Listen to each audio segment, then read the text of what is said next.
El resultado de una vida de oración. Cuando él tenían que explicar en Daniel capítulo 2, Nabucodonosor recibe un sueño, se olvida del sueño, alguien que recuerde ese sueño y que además explique e interprete lo que significa. Dice que Daniel fue, se encerró y se encerró para orar, para buscar a Dios. Él no era más que los especialistas del imperio, del reino, en interpretar sueños. Él era un hijo de Dios que establecía una comunión permanente, real con él. Encontramos a los compañeros orando en el capítulo 3, lo encontramos en el capítulo 5 en oración, lo encontramos en el capítulo 6 en oración. El Dios a quien tú sirves, él podrá librarte, dijo el emperador. Pero yo quiero detenerme en Daniel capítulo 9. De paso, en el capítulo 10, Daniel tenía unos 90 años y en el capítulo 1 unos 18. Así que ahí, solo en eso, hay 72 años de espacio y en el capítulo 10 dice que él vuelve a orar, a hacer ayuno, a hacer oración por su pueblo. Así que hay una constante, la oración en Daniel no es un incidente ni tampoco un accidente. Es una vida permanente de comunión, de compañerismo, de relación con Dios. Entonces, voy a detenerme solo en algunas palabras que aparecen en Daniel 9, porque el tiempo no nos daría, ¿no? Para analizar todos los detalles de una vida de oración de Daniel. Pero en el capítulo 9, Daniel está realizando una oración intercesora. La oración intercesora es la que nos presenta delante de Dios orando por otros. Es lo que este grupo hace. Oran por ustedes, oramos por nosotros, pero también oramos por otros. Eso se llama oración intercesora. Y acá Daniel está orando por su pueblo. Capítulo 9, versículo 1, nos ubica en el tiempo del año de Darío.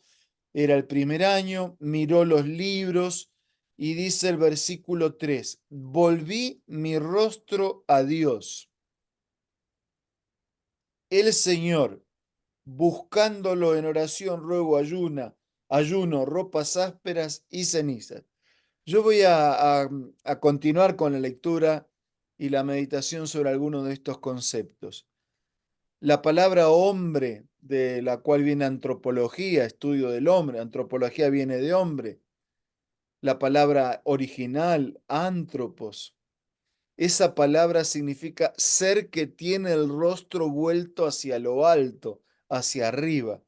Y acá Daniel dice, volví mi rostro a Dios. Y de distintas maneras, aunque tienen matices diferentes, pero dice, buscándolo en oración, en ruego, en ayuno, en ropas ásperas y ceniza, distintos matices de un mismo concepto, buscar a Dios, sentir necesidad de Él, establecer un puente, un vínculo, una conexión, una dependencia, una sumisión, un sometimiento voluntario al Señor, a su voluntad, a su poder y a sus promesas. Voy a hacer un paréntesis muy breve aquí. La lección de esta semana estamos estudiando, creo que la mayoría de los que están en este grupo, algunos tal vez no, pero estamos estudiando el tema de los salmos. Y en la lección de esta semana se destacaba que los conflictos de dudas y las circunstancias de oposición fortalecen nuestra fe. Algunos de los salmos nos presentan eso. Claro, la provisión de promesas de parte de Dios también fortalece nuestra fe. Y el acompañamiento, la comunidad, el compañerismo fortalece nuestra fe. Pero la lección habla en los escritos de Elena de Huay y en la lectura de distintos salmos que los conflictos de dudas enfrentados y superados, y por el otro lado, las circunstancias o situaciones de oposición, también fortalecen nuestra fe. Y Daniel había atravesado momentos difíciles. ¿Por qué ser exiliado? ¿Por qué ser llevado a Babilonia? ¿Por qué ser abandonado aparentemente? ¿Por qué tirado los amigos al fuego? ¿por qué él tirado al foso de los leones? Las circunstancias de oposición, de persecución, los conflictos de duda fortalecen nuestra fe. A veces parece que Dios está ausente, puede estar en silencio, pero Él nunca está ausente. Yo conozco a algunos de los que están en este grupo y sé de la diversidad de dificultades, de luchas, de dolores que han enfrentado en la vida. Y aún en el dolor la fe puede hacerse más fuerte si nos vinculamos cercana, permanentemente con el Señor.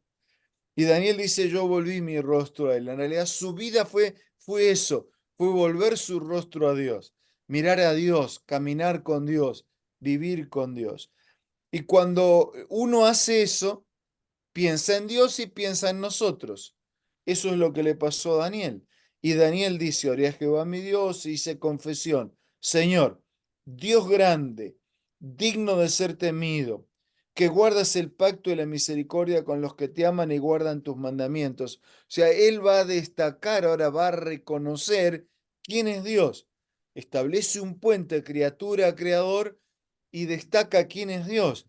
Y dice, Señor, Dios grande, digno de ser temido, sea respetado, reverenciado, que guardas el pacto, la misericordia con los que te aman y guardan tus mandamientos.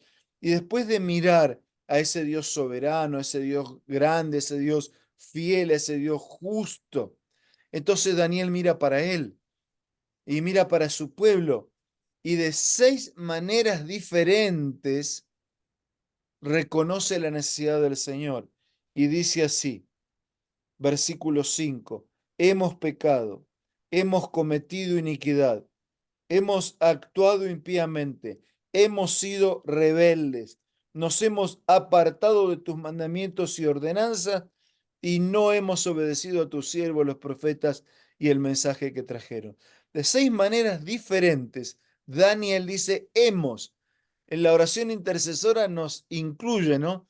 Daniel transforma el singular en plural. Él ora por el pueblo, pero se involucra con el pueblo, se siente parte del pueblo, admite su pecaminosidad, su debilidad, su fragilidad, su necesidad de Dios. Hemos pecado, hemos cometido iniquidad, hemos hecho lo malo, hemos actuado impíamente, hemos sido rebeldes, nos apartamos de tus mandamientos, no escuchamos tus profecías, tus profetas, tus mensajes, no hemos obedecido. Tuya es, Señor, la justicia, nuestra la confusión. Versículo 7. Versículo 8 dice, nuestra es la confusión de rostro, oh Jehová. Versículo 15, él va a recordar el pasado, como los salmos de la escuela sabática de la semana pasada. Señor Dios nuestro, sacaste a tu pueblo de la tierra de Egipto con mano poderosa, te hiciste renombre cual lo tienes hoy. Hemos pecado, hemos actuado impíamente. 16. Conforme a todos tus actos de justicia. O sea, Daniel recuerda el actuar poderoso del Señor. Y el actuar poderoso del Señor podemos tener dudas, ¿no? Por las luchas de la vida, pero al recordar el actual poderoso de Dios, eso disipa la duda, disipa las preguntas sin respuestas, llena los silencios, porque nos da la seguridad de un Dios soberano, actuante, presente. Si nosotros vamos al versículo 17 del mismo capítulo 9, Dios nuestro, oye la oración y los ruegos de tu siervo, que tu rostro resplandezca sobre tu santuario asolado por amor del Señor. Inclina, Dios mío, tu oído, oye, abre tus ojos, mira nuestras desolaciones. Dice, Daniel está intentando que Dios escuche, que Dios se incline, que Dios pueda ver su necesidad. Y lo clama con sinceridad y lo clama con fe. Versículo 19. Perdón, continúa la última parte del versículo 18 y dice, porque no elevamos nuestros ruegos ante ti confiados en nuestras justicias, sino en tus muchas misericordias. Lo que nos hace aceptos al Señor no son nuestros méritos que no tenemos, no es nuestra justicia, que es como trapo de inmundicia, dice el profeta Isaías. No es nuestro compromiso con el servicio misionero, nuestra fidelidad. Lo que nos hace aceptos delante del Señor es su misericordia. Es por Él y no por nosotros. Nosotros somos salvos por la muerte de Cristo en la cruz y por la vida de Cristo en el santuario. Quien coloca sus méritos, su justicia, su gracia, su poder a nuestro favor. Dice, no elevamos nuestros ruegos confiado en nuestras justicias, sino en tus muchas misericordias. Oye, Señor, perdona, presta oído, hazlo, no tardes, por amor, dice, de ti mismo. Y el versículo 23 asegura de qué manera el Señor mira a sus hijos, necesitados, sufrientes, confiantes. Dice, al principio de tu ruego fue dada la orden, yo he venido para enseñártela porque tú eres muy amado. Entiende la orden, entiende la visión. O sea, somos queridos por Dios, amados por Dios. A veces parece que la vida nos golpeó, que estamos solos, perdimos todo, nadie se interesa en nosotros, pero seguimos siendo queridos para Dios, amados para el Señor, valiosos para Él, al punto que Jesús habría dado su vida solo por ti, solo por mí. A ese punto la misericordia del Señor nos lleva al expresar su amor y su gracia para con nosotros. Si nosotros damos vuelta a la página capítulo 10 versículo 2 dice, en aquellos días yo, Daniel, estuve afligido por espacio de 3 semanas. Versículo 5 dice, alcé mis ojos y miré. O sea, otra vez continúa intencionalmente, perseverantemente, confiadamente, respetuosamente, invocando al Señor, orando y ayunando por 3 semanas. Allí en el capítulo 10, cuando tenía 90 años, habían pasado 72 años desde que había ingresado al imperio como un cautivo, como un exiliado, pero él seguía orando, confiando, dependiendo y creciendo en la voluntad del Señor. Vamos a la historia de Pedro. En el capítulo 3 de Hechos, Pedro y Juan están en prisión, pero yo no me voy a concentrar en esa historia.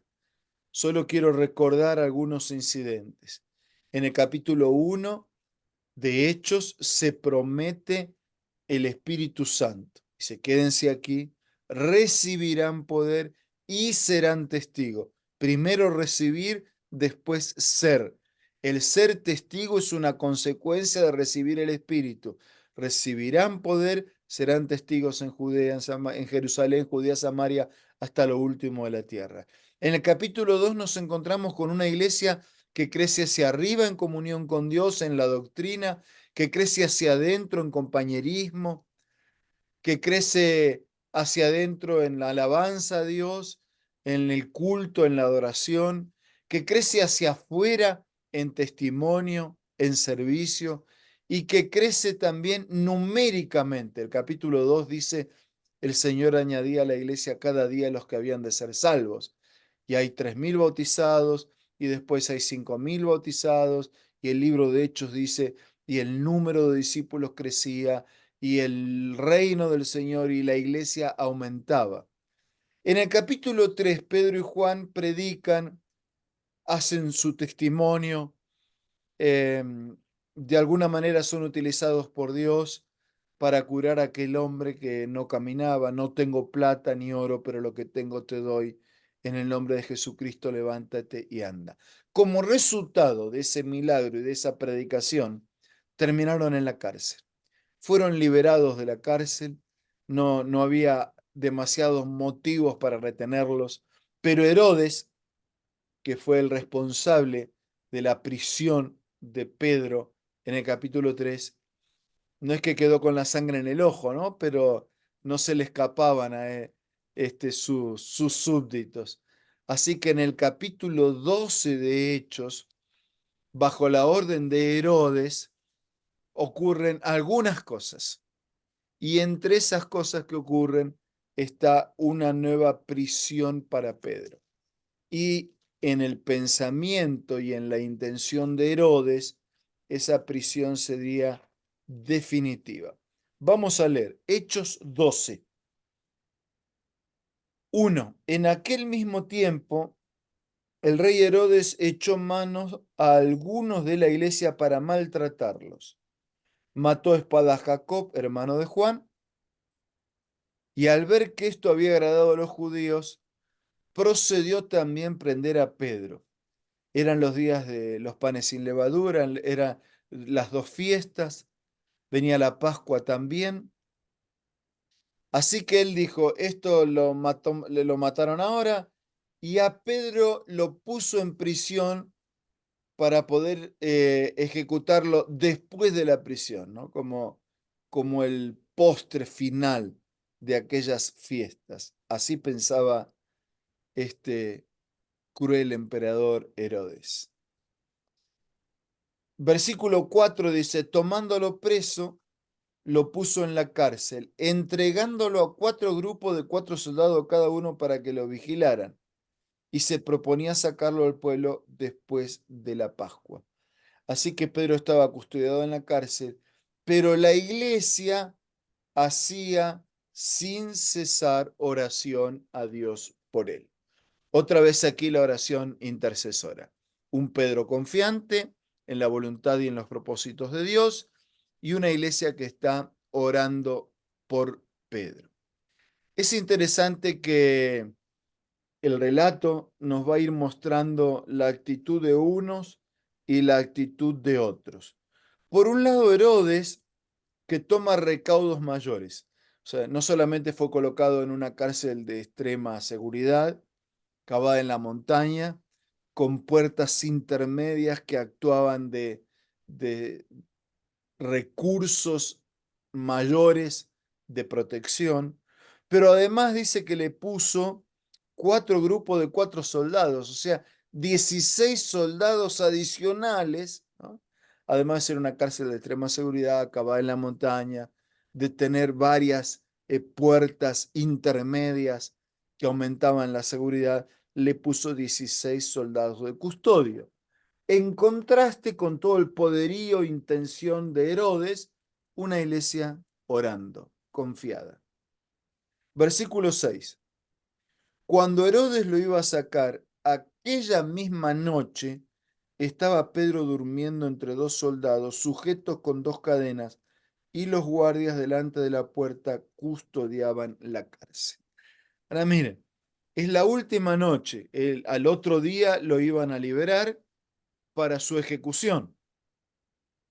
Y Pedro está durmiendo. ¿Quién puede dormir en la antesala de su muerte? Solo alguien que confía. Solo alguien que está seguro en las manos del Señor. Solo alguien que sabe que o la vida o la muerte, lo que Dios permita, terminará siendo lo mejor. Solo alguien que confía en la promesa independientemente del resultado. Pedro confiaba en la promesa independientemente del resultado. Permítame hacer un contraste aquí. Juan el Bautista también estaba preso. También la iglesia estaba orando por él. En el caso de Juan el Bautista, el final fue la muerte. En el caso de Pedro, como ustedes ya saben, no hace falta que lo leamos, todos lo recuerden, el resultado final de esta oración fue la liberación. ¿Qué pasó? Dios escucha una oración y no escuchó la otra. Elena de White dice que el propósito de la vida de Juan el Bautista, que era preparar el camino del Señor, ya se había cumplido. Mientras que en el caso de Pedro, el ministerio que tenía que desarrollar todavía estaba por delante. O sea que detrás de la soberanía de Dios también está el propósito de Dios para nuestra vida. Y no es que Dios no escuchó, no es que Dios se desinteresó, no es que a Dios le importó Pedro y no le importó Juan. Pedro el que lo había negado y Juan el que había cumplido fielmente con el ministerio que le había sido encomendado de preparar el terreno o el camino del Señor. Así que cuando Herodes lo iba a sacar, retomando el relato, Pedro estaba durmiendo, es decir, Pedro estaba confiando, confiante en la promesa de Dios. Estaba confiante en la voluntad del Señor, independientemente de lo que ocurriera, fuera conducido a la muerte, continuara preso o fuera liberado. Él estaba seguro en las promesas del Señor. Y mire, estaban tan seguros que dice versículo 7, se le presentó un ángel y una luz resplandeció en la cárcel y tocando a Pedro en el costado lo despertó, diciendo, levántate pronto, y las cadenas se cayeron de las manos. Algunos se despiertan por cualquier cosa, ¿no? Por cualquier ruido se despiertan, otros nada los despiertan, ni la alarma del despertador o del celular. Eh, la luz de un ángel es lo suficientemente poderosa como para despertar a cualquiera, pero no lo despertó. Pedro tuvo que ser removido, sacudido para despertarse. Tal era su grado de confianza en las promesas y en la voluntad del Señor. Levántate pronto, dice, y las cadenas se le cayeron de las manos. Y le dijo el ángel, cíñete, átate las sandalias. Y lo hizo así, y le dijo, envuélvete en tu manto y sígueme. Y dice que Pedro salió tras el ángel sin saber a lo que el ángel, si eso era realidad o estaba soñando, estaba recibiendo una visión. Ahora miren la confianza, ¿no? El poder de Dios lo mueve, se sueltan sus cadenas. Eso es lo que Dios hizo. Ahora le dice, colócate las sandalias, colócate el manto, la capa, ¿no? La campera. Pedro podría haber cuestionado, ¿no? ¿Para qué? ¿Para qué no podemos salir de acá?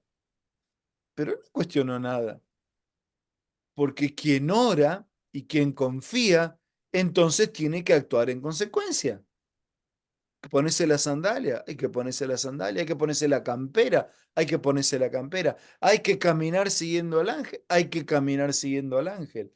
La oración es mucho más que palabras, es expresar confianza, es expresar sometimiento a la voluntad y a la soberanía de Dios. Es actuar en consecuencia. Aquella antigua historia para niños, pero tan contundente, ¿no? De que si oramos por lluvia, entonces llevemos el paraguas.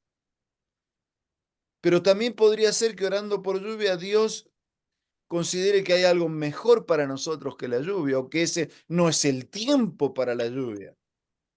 Entonces es importante aceptar soberanamente los designios del Señor para nuestra vida. Así que Pedro lo sigue y dice versículo 9, 10, pasó la primera, después pasó la segunda guardia, después llegaron a la puerta de hierro, salieron, pasaron una calle y después se quedó solo. Y Pedro dice, ahora, ya en el frío de la noche, de la afuera, entiendo verdaderamente que el Señor ha enviado su ángel, versículo 11, me ha librado de la mano de Herodes y de todo lo que el pueblo de los judíos esperaba. O sea, esperaban la muerte al otro día. Y el Señor lo había librado de la muerte. ¿Qué hizo? Versículo 12. Al darse cuenta de eso, del poder actuante de Dios, de que había sido liberado, fue a la casa de María, que era la madre de Juan, que tenía por sobrenombre Marcos, y allí estaban en un hogar iglesia, no estaban en un grupo de oración, no era virtual, era presencial, era parte de la iglesia, no sabemos cuántos, pero la iglesia representada estaba reunida orando. Y cuando Pedro llamó a la puerta del patio, salió a atender una muchacha que se llamaba Rode. la cual reconoció la voz de Pedro, o sea, no lo vio, pero reconoció la voz de Pedro, no abrió la puerta y corrió adentro para dar la buena nueva de que Pedro estaba en la puerta. Y la iglesia que estaba orando para que Dios libere a Pedro, ¿qué le dijeron a la chica cuando la chica anunció que estaba Pedro en la puerta liberado? Dice, estás loca. Dice, no, pero estoy seguro, es él. Yo lo conozco, reconocí su voz, les aseguro que es él. La gente decía, debe ser su ángel que está dando una vuelta por acá. Y Pedro tuvo que insistir en llamar. Y dice que cuando lo vieron, se quedaron atónitos. O sea, lo ven y ni siquiera creen qué pasó, no puede ser. Quedaron sorprendidos, pero él haciéndoles con la mano señal de que callaran, que bajaran su voz, ¿no? Le contó cómo el Señor lo había sacado de la cárcel y dijo, hagan saber esto a Jacobo, a los hermanos. Salió, se fue por otro lugar. Y al otro día hubo un alboroto porque los soldados no sabían y nadie podía explicar qué había pasado con Pedro. Queridos, podemos estar en lo más profundo de una cueva, de una montaña, con cerrojos, con cadenas, con policías. Podemos sentir, dice Elena de White, que es absolutamente imposible para nosotros resolver tal situación. Y Elena de White, explicando esta historia y contando de hechos, dice que esta situación así dramática, ¿no? La cárcel, más de una seguridad, los 16 todo esto, dice, hacía imposible, imposible, no difícil, hacía imposible poder salir. Pero en esa imposibilidad el Señor quería demostrar su amor y su poder. A veces necesitamos enfrentar cosas imposibles para entender que Dios actúa, porque cuando enfrentamos las posibles, nos parece que no necesitamos de Dios. En los dos casos, en Daniel y en Pedro, encontramos el valor y el papel de la oración intercesora, que reconoce el poder, la majestad, la gloria de Dios, la soberanía de Dios, que reconoce nuestra pequeñez, nuestra fragilidad, nuestra pecaminosidad, nuestra indignidad. Y en ambos casos, Dios actúa poderosamente para avergonzar al imperio babilónico, mostrando cómo simples jóvenes de fe pueden vivir una vida poderosa en medio de un imperio pagano, o como en el caso de Pedro, como alguien con pocas letras, un duro pescador, un rudo pescador, puede dar un testimonio poderoso en favor de la fe, del Evangelio y de la fidelidad al Señor. Tal vez te encuentres así bajo la presión de la Babilonia que te rodea, tal vez te encuentres encerrado en una montaña de situaciones difíciles, aprisionado, prisionero de circunstancias que no tenés ni idea cómo salir. Pero en Pedro y en Daniel nosotros encontramos lecciones maravillosas de cómo podemos renovar nuestra confianza. Y en esta mañana yo quería invitarte que igual que Daniel podamos volver nuestra vista hacia lo alto, que igual que Pedro podamos dormir confiados. Dormir confiado no es dormir, ¿no?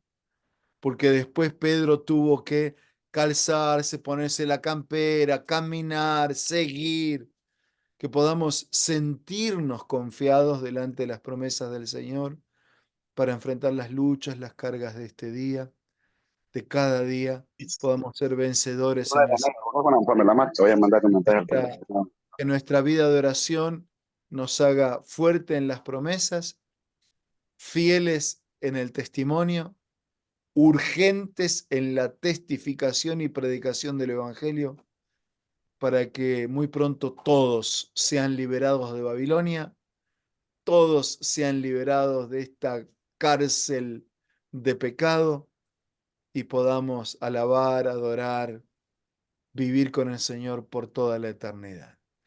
No sé, Gracie, si ahora o después